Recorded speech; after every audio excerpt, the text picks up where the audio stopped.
Have you ever thought about what would happen if your airline window popped out? Or if you could build a jetpack using only machine guns? Turns out you can, but you really shouldn't. Hi, I'm Jill Chacha, host of a podcast that's for weird people who like learning about weird stuff. It's called Well, That's Interesting, and it's a comedy science-y show that tells the story behind the facts because, as it turns out, those stories are funny. The facts are bizarre, the stories are epic, and the laughter is plentiful. So, join the flock and listen to Well, That's Interesting wherever you do podcasts. You're listening to an Airwave Media Podcast. Oh, hello. You frightened me when you came in. What are you doing here? You know what? I'm gonna tell you a story. First off, you probably know that I'm Mick Sullivan if you are here. If you don't, I am Mick Sullivan, and this is The Past and the Curious. And I have been fascinated by this story from the moment I heard of it. In 2019 was when I first heard of it, and then I made all these connections to places around my town and then it carried me all the way to Boston, and I got to spend time with and meet someone who I admire very, very much. And believe me, all of the people that I work with are sick and tired of me talking about this story. They're like, there he goes again. Okay, sure, Mick. The scurf pea. But you don't know what the scurf pea is. At least the odds are good that you don't. So I'm really excited to tell you. I hope you enjoy.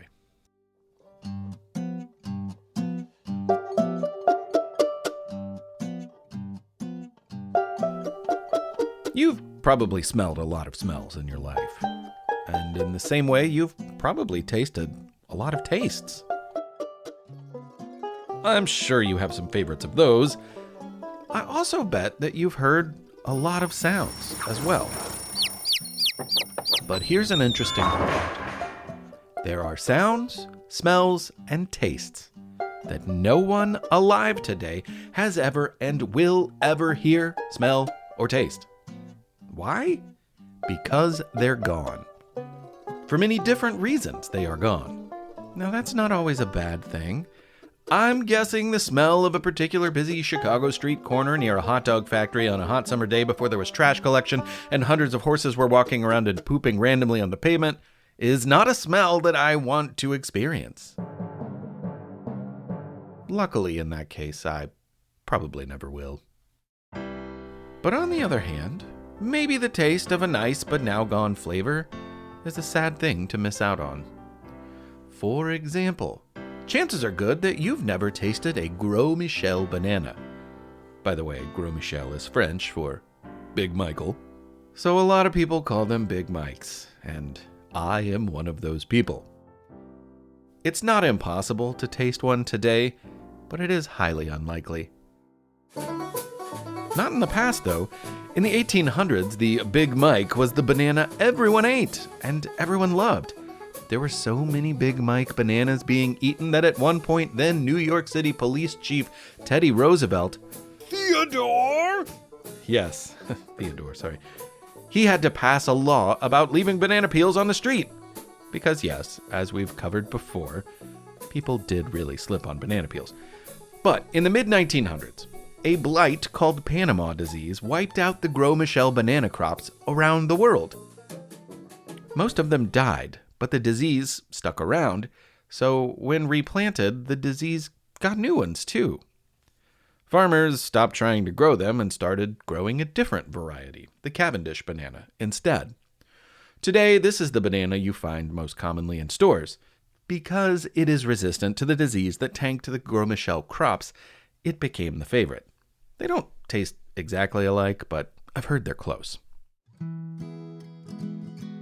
Losing species of plants and animals is unfortunate, but not uncommon. Knowing that this is a possibility, many scientists have taken great pains to document and preserve specimens so that we can keep as much knowledge as possible.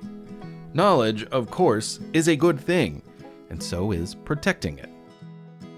People have been doing this for a long time. One guy in the 1800s got so obsessed with plants that he created the largest collection of preserved specimens in America at the time. and he just so happened to do it in the very area where I live. But his story doesn't end there. It comes all the way up to present day, as you will soon learn. Charles Wilkins Short was a doctor. He made house calls, he took care of sick patients, delivered babies, the works.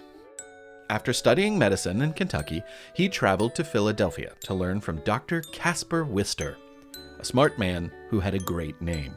Dr. Wister, by the way, trained and prepared Meriwether Lewis for the scientific aspects of the Lewis and Clark expedition. He's remembered many ways, but one is in nature. If you've ever seen the flowing purple flowers that look like a frozen lavender waterfall, that is called wisteria. Guess who it's named after? Dr. Caspar Wister. Not to be outdone, his protege, Charles Short, would eventually get a flower named after himself too. Short's goldenrod. Wisteria is very common, but unfortunately, Short's goldenrod is endangered and currently only found in a few sites in Kentucky and Indiana. Maybe it's fitting, though, because Dr. Short was no stranger to endangered plants. After tiring of the daily work as a doctor, he took a job teaching at Transylvania University in Lexington, which, by the way, is home to the largest surviving specimen of the Kentucky meat shower. Anyway, Dr. Short was a man with varied interests, and beyond medicine, he really began to grow fascinated with plants. Botany, the study of plants, became his new focus. Later, he moved to Louisville, taught at the medical school there, and not long after, his big moment came. Like out of a movie, a wealthy uncle passed away, leaving his estate to Dr. Short. With the positive change in his finances, Dr. Short immediately retired and threw himself into the world of plants. Leaves and stems, flowers and fruit, roots and tubers. Dr. Short was in the weeds. He grew an incredible garden, and often he and his daughter would roam the countryside or the riverbanks looking for unfamiliar plants. His work was invaluable. He collected almost 15,000 specimens of plants of all kinds. They were all neatly dried, pressed, preserved, and documented. He recorded where and when each of the specimens was harvested, and he knew many of them were quite unique. He also hoped that they would be useful to people. Maybe you've heard the word biodiversity. It's a term for the many different varieties of plants and animals living on Earth. And in Dr. Short's day, there was more biodiversity. Areas of the globe had more and different plants and animals living in them. For many reasons, mostly driven by the actions of people, the natural world has changed, and some things have disappeared. Think of an incredible fruit salad. You got strawberries and blackberries and raspberries and blueberries, maybe even some mandarin orange wedges, some kiwi if you like it, grapes, oh, and my secret ingredient, lime juice. Now that fruit salad is colorful, bursting with flavor, and has something for everyone. Now if you don't like kiwi or blueberries or whatever, you just eat around them. Better yet, give them to your friend who does. Well, just like that, many ecosystems were filled with a huge variety of plants and animals. But as people changed the land, moved in, and destroyed habitat, many of those plants and animals went elsewhere. Or worse, they disappeared. Some of them went extinct. So to get back to that fruit salad analogy, now your rich and varied melange of colorful and delicious fruit is now just left with grapes and some blueberries? Hey, both of which are delicious, don't get me wrong, but it's nothing like what your fruit salad once was. What a shame. The point is that the world that Dr. Short lived in was different than our own. He saw and smelled plants that we will never see or smell, including one called the Falls of the Ohio scurf pea. Not long before his death in 1863, Dr. Short ventured out onto an island in the Ohio River known as Rock Island to make a few clippings of this scurf pea, a flowering legume. Rock Island sat in the turbulent waters of the Falls of the Ohio, the only natural obstacle in the entire river, which was 981 miles long. Depending on the time of the year, Dr. Short might have rowed a boat to the island to get some of these scurf pea plants. Or if the water was low, as it often was during the late summer, he might have just waded out to the green island in the middle of the river. He wouldn't have been the first. Before this area was settled, the land was dominated by animals. And for centuries, millions of bison made a crossing at that exact same spot. When the water was low enough, they would wade to Rock Island and munch on some scurf pea plants, and then continue across the river to the other bank and head west. So many bison used this route that their heavy, constant feet wore a path, and today that path, and many others like it, have become roadways that we people have just adapted and paved, and use on our own journeys today. And for those path-forging bison, the scurf pea was one of their favorite food sources. But if they wanted it, they better get it at Rock Island, because that was the only option. As far as anyone knows, Rock Island was the only place in the entire world where this type of scurf pea plant grew. After Dr. Short made his clipping, passed away, and was buried, only about 2 miles from my home as it would so happen, Rock Island disappeared. It's not a mystery like the Amber Room from the previous episode. The entire island didn't just vanish. It was flooded. It's underwater. You see, in order to make the river easier to navigate for boat traffic, people had to change the river, and a new dam and a canal were big parts of this, as was a lock system eventually. This allowed people to use the entire river with ease. It changed things for humans, but of course, the changes affected the scurf pea. Since it only grew on Rock Island, and since Rock Island was now underwater, well, that meant that it was curtains for the old Falls of the Ohio scurf pea. Though plenty of people have since gone searching, thinking they might find it. Were they right? No, they were worse than right. They were wrong. No one has seen or smelled the scurf pea flower since 1881. But did this all change in 2019? Come back after the break, and we'll find out if humans have finally smelled that long-lost flower once again.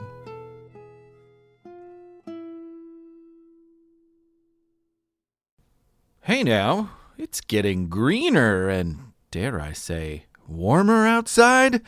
That is very exciting, but also, whoa. Now, we are super busy in my family.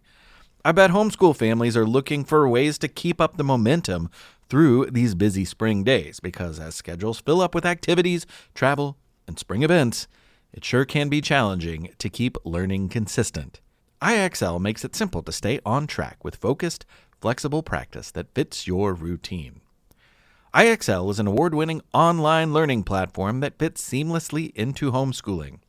It offers interactive practice across math, language arts, science, and social studies from pre-K through the 12th grade. IXL personalizes learning for each child, keeping them engaged, and gives parents clear insight into the progress.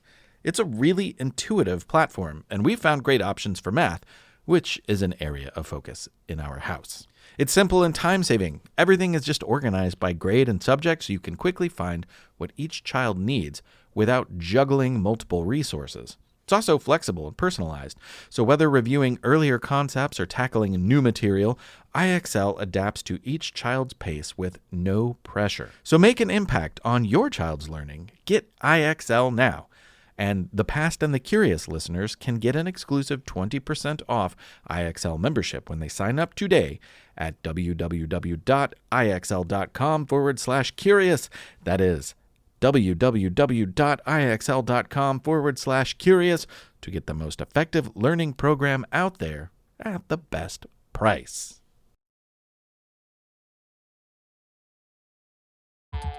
The past and the curious. Okay, for this month's You Have 30 Seconds, we are going to kick it all the way to New Zealand because we got to hear from Spencer about Joan Whiffen. Spencer, thanks for sending this. Take it away.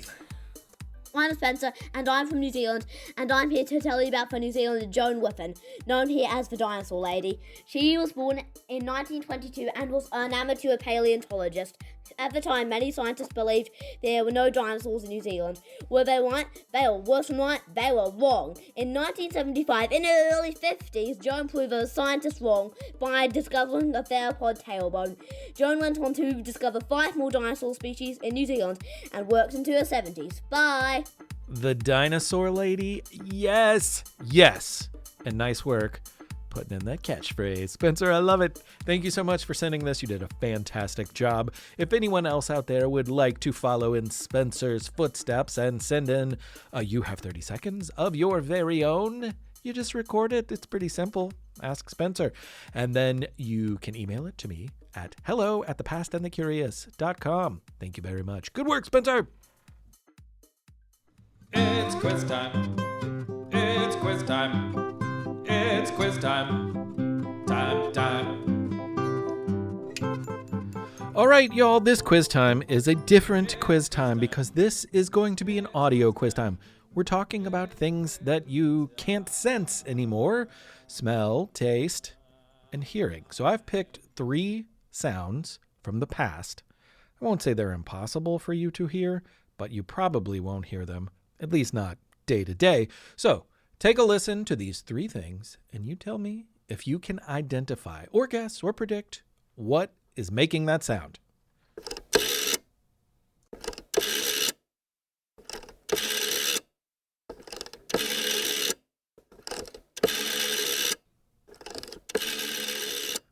Okay, if you said that this is the sound of the dial on an old school rotary phone, then you are 100% correct. I knew you could do it. All right, here's another completely different sound.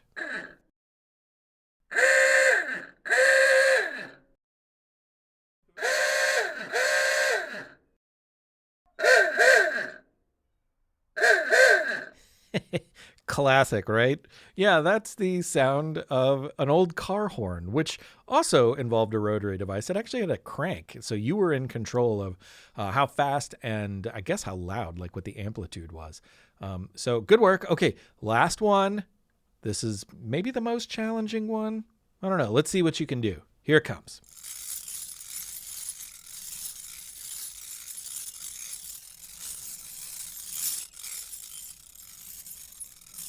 Definitely sounds spinny, huh? So that is the sound of an old school batter mixer. You know, like an electric mixer that's got the 2 blades and you mix the brownie batter and then you want to lick it and it's hard to get your tongue in there. It's just like that, except it's not electric. You actually have to crank it. It has a gear and a handle on the side, and that's how you mix your batter or whatever. You could scramble eggs with it if you wanted. Nice work. I'm sure you got 100%. I knew I could count on you. So thanks for playing this special edition of Quiz Time audio quizzes. Sounds that you will maybe never possibly could. I don't know. Maybe they're familiar enough, but hard to hear sounds. Does that make any sense? I know that didn't make any sense. Also, worth pointing out that all of 3 of those things spin. There's a spinning involved. Curious. Welcome back! I'm excited to share the rest of the story with you because it reaches from the past right up into the present day. When Dr. Charles Wilkins Short died in 1863, his collection of 15,000 preserved plant specimens became a big question mark. That's a lot of preserved plants, and it was probably the finest collection in America at the time. But to appreciate it, you kinda gotta really be into that sort of thing, and Dr. Short was the most into it at the time. In his will, he wished to give all of them to the Smithsonian. But even America's National Museum was a little worried. 15,000 is a lot. And really, at the time, they didn't have the resources to house the plant samples and care for them. So instead, most of his collection ended up in the Philadelphia Academy of Natural Sciences. In addition, more than a few pieces made their way to the herbarium collection at Harvard University, not far from Boston. There, they are part of a huge collection documenting natural history that has proven to be an important resource for scientific knowledge. And the Harvard Herbarium is where a lonely little scurf pea specimen sat in a cabinet surrounded by millions of other plant samples. Undiscovered, relatively unimportant, and since it went extinct 20 years after Dr. Short's death, it went unsmelled. Over 150 years later, some people had a wild idea. And one of those people was Dr. Christina Agapakis. I'm Christina Agapakis. I'm a biologist and an artist. So I often say I'm a biologist and an artist, but like the art is almost like it's in service of this kind of like storytelling. So like I'm a scientist and a storyteller, and I work with doing projects that help people fall in love with living things. Christina was working for a Boston-based company called Ginkgo Bioworks, who do many things, including using biology and biotechnology to help companies create scents for their products. Talking with folks in the fragrance industry and kind of like riffing and almost joking around a little bit and saying like, I wonder if you could make like Jurassic Park for a perfume. Like, could you find the DNA from a flower that had gone extinct and then use biology to use its DNA and actually produce those smells? And so that kicked off a very long project over many years to find DNA from extinct flowers and try to reproduce their smells. So the first step, of course, was to find a suitable extinct flower from which they could gather DNA. Well, so we started for a long time trying to think like, maybe like there's going to be some specimens in like permafrost. Like I'll send a lot of messages to scientists who study permafrost in like Siberia and in like sort of like northern Nordic countries. And then I sent a bunch of emails to like the Army Corps of Engineers runs a big tunnel in Alaska. And I was like, maybe we could go and sample flowers. And then we're like lost in the permafrost there. Those are all dead ends. So that idea was out in the cold. She turned next to Wikipedia to get a sense of the plants that had gone extinct relatively recently. Then she and others went to spend some time searching through the millions of specimens at the Harvard Herbarium. So we went to the herbarium. We printed out a list of every single plant that had gone extinct in the past 200 years and like manually went through the stacks looking to see if we could find those specimens. In many ways, where they were going to land was entirely up to chance. There were lots of specimens, lots of samples. You had to find one that was suitable and intact. They're amazing. So they're cataloged by families first, I think. So family, genus, species, right? And then in these huge shelves, wall of these paper folders. And then you sort of scan through the paper folders, and then it's like by a geographic region, I think, sort of within there. And then you can find the species name is written in pencil, in cursive on most of them. And you pull them out, and then like you're not allowed to put them back. It's really like a library, like, because if you put them in the wrong place, they'll be gone forever. Like you'll never be able to find them again. And then there was another detail. Harvard was not going to let them destroy a specimen. If you take a sample and you try to get the DNA from it, that bit is destroyed. And that plant, obviously is like very precious specimen. So often they let us take only ones that had like little bits already broken off. And they were sort of let us take those little pieces and not sort of harm the overall integrity of the specimen. Through it all, one old dead flower emerges. You guessed it, Dr. Short's sample of the Falls of the Ohio scurf pea. This plant, once a beloved snack for river-crossing bison making a pit stop on Rock Island, was going to be smelled for the first time since 1881. But first, getting DNA from an old sample is very difficult. we ran into some trouble getting good quality DNA specimens, like from the samples at first. And again, like very precious, like if you destroy them trying to get the DNA out to sequence it, and if you mess up, or like you have trouble doing it, like you run out of specimens. So after a couple tries, we reached out to Paleogenomics Lab at UC Santa Cruz, run by Beth Shapiro, and Beth and her team were really gracious collaborators, and we sent them the samples, and they were able to use their techniques, sort of specialized for ancient DNA in plants, to be able to get the DNA out, and so we could get the sequences that we needed to be able to do the next step. That next step involved putting DNA into yeast. The fermentation process makes alcohol, but it also creates scent molecules that the DNA informs. These scent molecules were too small to smell, but luckily, science and teamwork was there to help. They were able to identify just what scent molecules this DNA created. So we worked with a smell artist named Sissel Tolas, who is a really brilliant olfactory artist and researcher. And so we gave her the list of the molecules that we were able to identify from the yeast that had the DNA in them. And she put together these really interesting compositions of the smells. And so her artistry was really important. And then we worked with Daisy Ginsburg, who is an artist and a designer who worked a lot at that time with biotechnology, like as a kind of conceptual medium and storytelling. In 2019, an installation went up at the Cooper Hewitt Museum in New York City, which was, once upon a time, Andrew Carnegie's house. Visitors would step inside a structure, see an artistic representation and images of the historic site, and then the scent would waft down from above, 150 years from the past. A smell that had not been smelled until that moment. I'm sure Dr. Short could have never dreamt of this possibility, much less guessed that his clipping would win the Jurassic Park lottery. Heck, he wouldn't even understand the Jurassic Park reference. But I like to believe that if he could somehow make sense of all of this in his 19th century mind, he would think it was extremely cool and exciting. A clipping that he took from before the Civil War was being smelled over a century later in museums by people from all walks of life. All of those people had come to get a whiff of the past, a whiff of what's gone, but also a whiff of what's possible.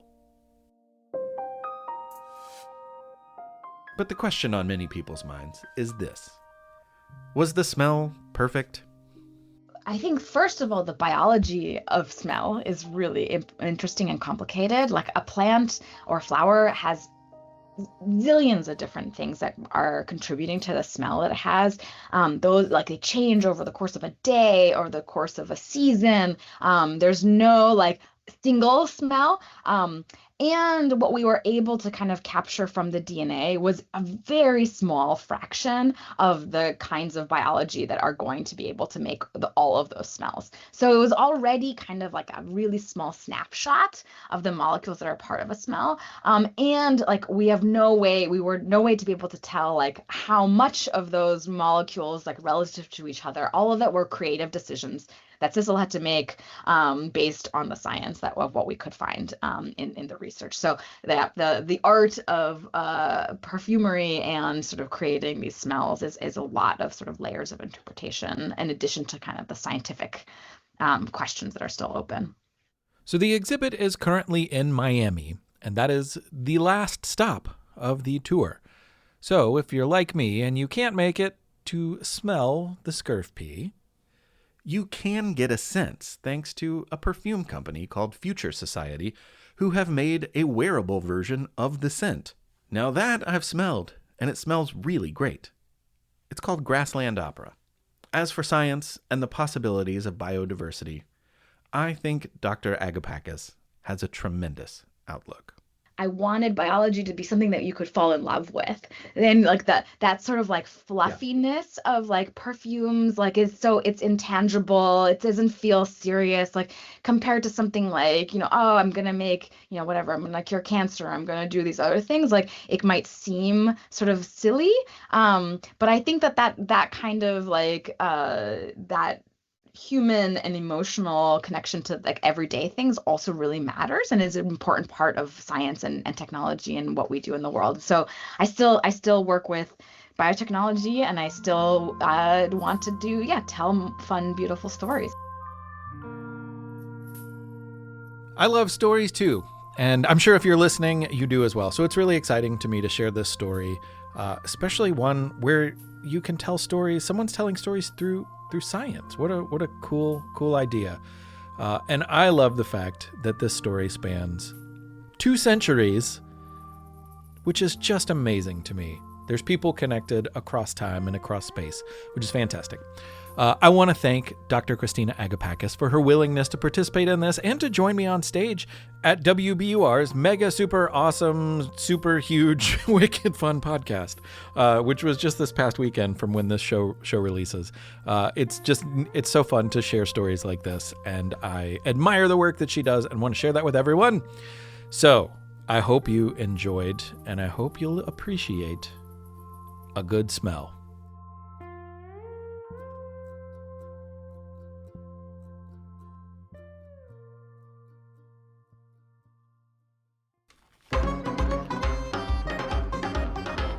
Well, thank you for listening to episode 117. This one was a real pleasure to put together, and I gave it a lot of special attention because I wanted it to be good, so I hope you enjoyed it.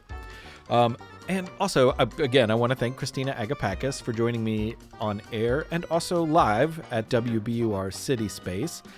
And everyone that came out to City Space, it was such a joy. I was so glad to meet you all and talk with you and spend time with you and, kind of revel in the past and share in the things that we like. So that was great. It was so great. I appreciate you being there. And one of my favorite things, I forget the name, I'm so sorry, but there was a father and a daughter who came from Maine, who beforehand went to Captain Gregory, potential inventor of the donut, went to his grave and ate donuts on his grave. And I thought that was the greatest thing in the world. So thanks for telling me. Thanks for doing that. Also, thanks to Albie in Brooklyn, Connecticut. I just got a lovely note from Albie. Thank you so much. I'm so glad that you are out there, my friend. And I enjoy the fact that you are a listener and you really like the Abe Lincoln episode. And then you asked me what my favorite episode is. That is the hardest question in the world for me. Currently, it is this episode because I am living in this episode right now. But beyond that, I think episodes about walking, I always say were great. For me, I really enjoyed those. I also always enjoy the Lincoln episodes because I really like Lincoln. He's a fascinating person. So maybe we share that, Albie. I also want to thank a few Patreon people, including Jane Lanier. Thank you, Jane, for your support. This really helps. There's less money going around these days, and it really helps keep this podcast going because this is a independent operation. So thank you, and I hope you enjoy your ad-free feed with that. Same goes for Mike Anderson in Denver, Colorado. Mike, thank you so much. I'm glad that you are out there. And last but not least, I need to wish a very happy birthday to Leo Humphrey in Austin, who is turning 10 in just like a week or two. Leo, I love it. I love that you've been listening for like 4 years or more now at this point. But mostly, I'm glad you're out there, and I'm glad you are turning 10. I hope you have the happiest of birthdays, and I hope your birthday cake smells absolutely terrific. Really, take a big ol' whiff of it for me, okay? Happy birthday, buddy.